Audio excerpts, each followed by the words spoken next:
experience. Like we would go into the villages, there were rice paddies. It was very agricultural there. Everybody was, there were farmers that with water buffalo doing the rice paddies.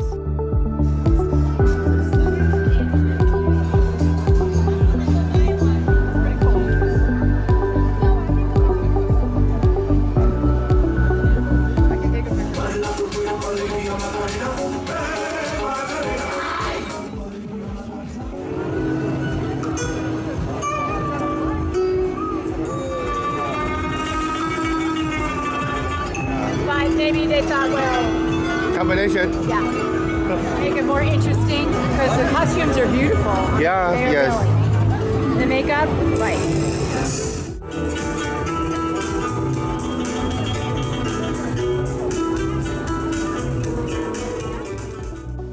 You know, the other things we do, like the Chinese opera would come in to a field and we would all go there and watch it, but it was like sing-songy, and the musical instruments, it was like, wow. It was very different. But we loved all the makeup, and the costumes were beautiful.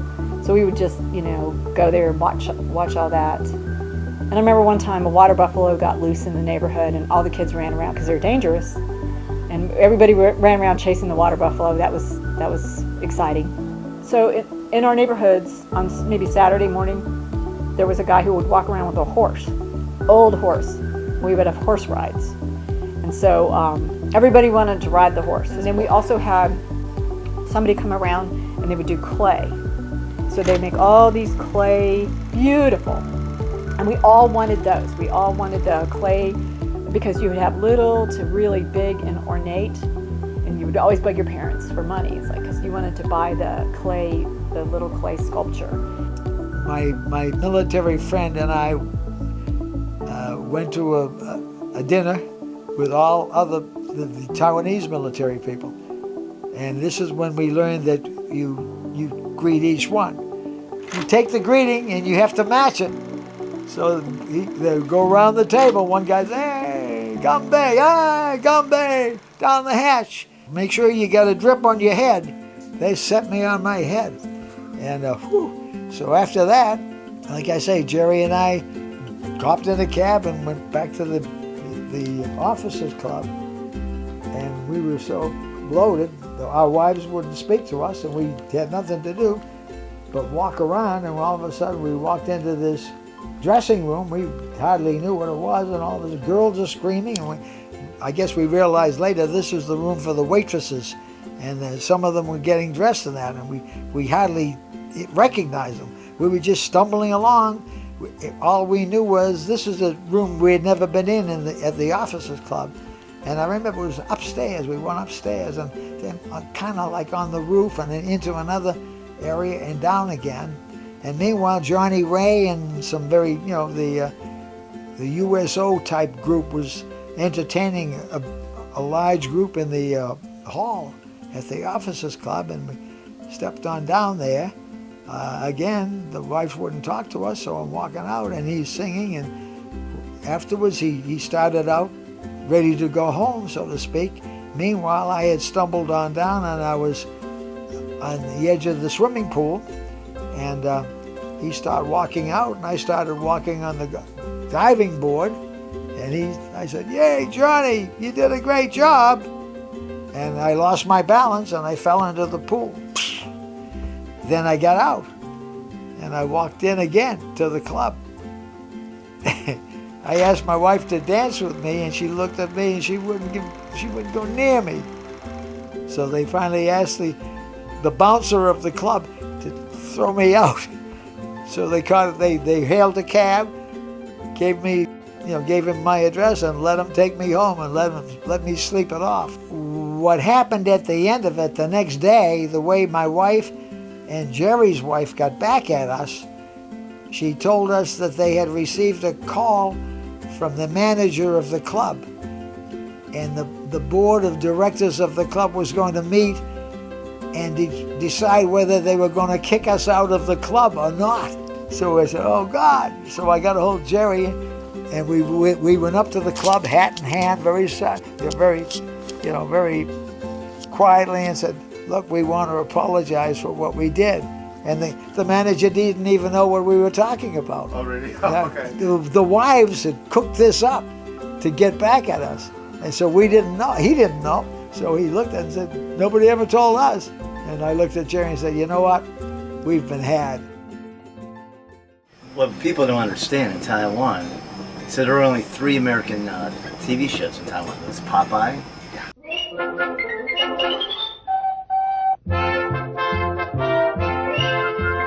The Man from U.N.C.L.E.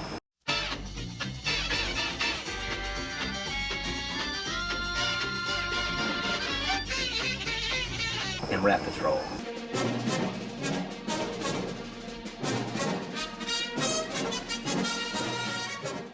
So I would watch on my 7 or 8 inch screen of a Sony, because that's all we had back then, in black and white.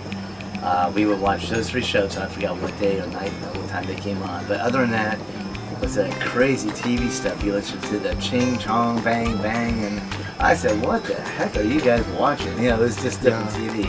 So every Saturday going to the movies was a huge deal, because there was something in English too, so all the kids went down there. And then all the vendors were out there, and the vendors would have you know, just stuff out there, and you have a ring. If you put the ring around one of these statues or whatever it was, you got it. He wanted a dog, so he would always go out and he would steal a dog on the street and bring it back to our house and shut the gates. We had those big red gates, you know. Every house had those big red gates. And then he would tell my mom, oh, I found a dog, and we had stolen somebody's dog. So we had to find the owners. So nothing against you guys, but the Taiwanese kids hated us. So the reason why is our neighborhood was high up. So we lived in a compound. There was Navy, Army, Air Force, and Marine kids. All the kids lived in the compound. We had cement walls around our houses. We had broken glass on top of the walls instead of barbed wire. And then we had 1 or 2 cars with dogs on there, and they knew all the faces on all the vehicles that went in and out. You know, one main road in, one main road out. But since we were higher, our sewage went down in what's called benzo ditches, where it's open ditches back in the days, because they weren't covered, and they would flow into the Red River, and that's where a large population of the Taiwanese, there were villages down there, and that's why they hated us, because we were dumping stuff into the river, and that's where they were doing clothes and catching fish and stuff like that. So whenever we went out, for kids, we never went alone. There was always a gang of us. There was always 2, 3, 4, 5 of us, because we always got attacked or whatever. Always got in fights, and it was pretty crazy. Here's what happened. So our best friends in Taiwan, it was an Air Force family, and my mother was best friends with the mother. Her name is Jackie, and they had 3 kids, and then it was me and Mike. So both of our dads had to go to Vietnam, so they were both gone. So we did everything together, almost like 2 families into one, because the mothers always stuck together. So we go over to their house, and they live near the old the Navy hospital there, different part of Tin Mu, not too far though. And we go over there one night, and she had 2 boys and 1 girl. And the second boy, the middle boy, he was trouble. He was bad news. When all the dads were gone, we all had bars put on our windows, because it was like, oh, something bad might happen because there were no men in the house. I don't know. But he went around, his name was Donnie, with the kerosene lanterns and was like checking the bars. So they were out there, the boys were out there checking the bars, make sure everything was good. He comes back into the dining room, and he puts the lantern on the table, but he puts it on a plate, and nobody pays attention. So then later we're all eating dinner. The Amas brought in all the food. She made fried rice along with everything else, and Jackie, the other mother, said, this fried rice tastes like kerosene. And we're like, no, this fried rice tastes fine to us, everything tastes fine. So she's like, I swear to God, it tastes like kerosene. So then we figure out that he put the lamp on the plate and had leaked, and so she was eating kerosene in that fried rice. Wow. So my mom's like, you have to go to the hospital and get your stomach pumped. So she takes Jackie, and and they go to the hospital because she's ingested poison, the kerosene. Yeah. So meanwhile, she tells me, my mom says, you're in charge of all these kids. Yeah. You and the Amma. And the Amma, she was meek and mild, you know, but we all go back in the back bedroom, and the boys start acting up, jumping on the bed. We're watching TV. They're jumping on the bed, jumping on the bed. So I'm yelling at them, like, stop jumping on the bed. Somebody's going to get hurt. Well, Donnie, he doesn't listen. Jumps on the bed. And my brother, he's little, you know, just a little guy. Yeah. He's sitting there watching TV. He jumps on the bed, and my brother flies off and hits the edge of a glass table on his ear, like right here. Well, this is like there's a vein or something. It starts bleeding like crazy. All that blood on his shirt, bleeding and bleeding. So I'm like, oh man, I jump up. The Amma comes running back. She sees the blood, but she just freaks out. She's like, screaming. So I run and get the neighbor across the street because there are no adults there. And I tell her, I said, my brother, I said, his ear won't stop bleeding. I said, I think something really bad is happening. So she comes over and she sees all the blood spurting out. And so she grabs him and grabs a blanket from the house there and gets a cab. Yeah. And they go to the hospital. So they're right there at the Navy hospital. So she runs in with my brother, Mike, wrapped up in a blanket, and they take him to the back as soon as he gets there because he has to they have to stop the bleeding. Yeah. And meanwhile, Mrs. Howell, Jackie, they're making her throw up because she has poison. And she sees the blanket and she's like, that's my blanket. Then I run in because I was paying the cab. My mom's like, wait a minute, who's that? Because she saw the lady run in. Yeah. And I said, that's Mike. And my mom's like, ah. So she runs back there to go see my brother, and they won't let her back there because Jackie said, that's my blanket. So they think it's her kid. It was crazy. It was a crazy night. So he had to get all these stitches, and she had to throw up all of her food, and so you saw the bloody shirt. That's how that all happened. Yeah. My brother, he also got bit by a monkey. He was in trouble a lot. He got bit by a monkey, got bit by rats. Now, I feel bad about this. So there was a gentleman selling his white rats. Go check out some rats, and I went up there, I'm playing. I couldn't get my hand through there because this cage was real small. But somehow I got my finger through it. And then a rat came up and bit me, one of them. And they went, uh-oh. And I went, I had their blood. My sister said, what happened? I said, I got bit by a rat. Then they would say, oh, he might have rabies, right? Yeah, yes. So they came and took that guy's, all of his rats and killed them all to see. Oh, he was mad. That man was mad. And but he didn't have rabies. Yeah, I'm just a kid playing around. Like, yeah, they killed his life. So our neighbor, 1, 2, 3, where we live was 4 down. He was, I think, Air Force. He kept a caged monkey. We used to go over there because it was kind of cool. So anyhow, the maid would let the monkey out, and the kids would come over. We'd come over and feed it leaves and twigs and whatever. Anyhow, there was a driveway. It was an inch higher cement. And I tripped over and I fell in the driveway. And the monkey came over and it attacked me. It was biting right here, biting right into my heart. It was biting the hell out of me. But it had a collar around its neck. So Debbie came in and was pulling the monkey off me. Not that she could pull him off, but what the collar did is choke the monkey out. It cut off the air passage. So the monkey had to open its mouth. And they got him off it and went there. And another scar in my body from way back then, from a damn monkey in Taiwan.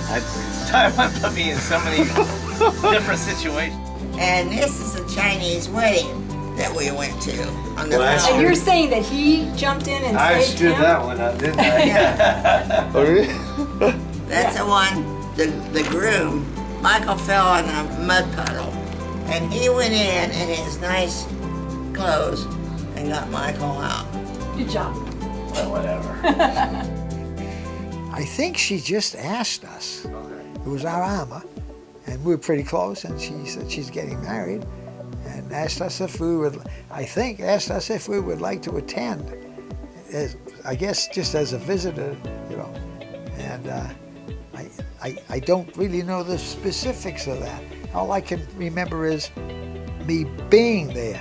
Yeah. And those memories come to mind because I have some pictures of that. Mama-san and Papa-san and the wedding party and the people around. and the little farmhouse, and I think the chickens running around, you know, and a dirt floor, yeah, and say, wow, this is very basic Taiwan, and I was very appreciative to have been invited to an event like that, you know, and have them accept us like that. But I think 4 in 2 years, yeah, they all cooked. They cleaned, they cooked, they cleaned. They took care of the kids. They watched the kid, babysat. They did everything. Of course, they lived there, so it was easy for them to do that. They seemed happy there. So my mom and my parents got there because they were military. They're very social, and my mom joined the Officers' Wives Club, and that's when she modeled and traveled. She traveled all the time, and then my dad was busy with work. So we hung out really with the Amma in the kitchen all the time because my parents were gone. The Amma lived with us. She lived with us. And then she would go home maybe on Sunday and go see her family. The yard boy would come, but there were rooms. Every house, every kitchen had a room off of it for the Amma, every one of them. And they would also, so our parents would host big dinner parties, and they would make all the spring rolls, and we would sit in the kitchen and watch them make all the food. You know what you have to say, right? What? Yeah, one. Taiwan number 1. Taiwan number 1.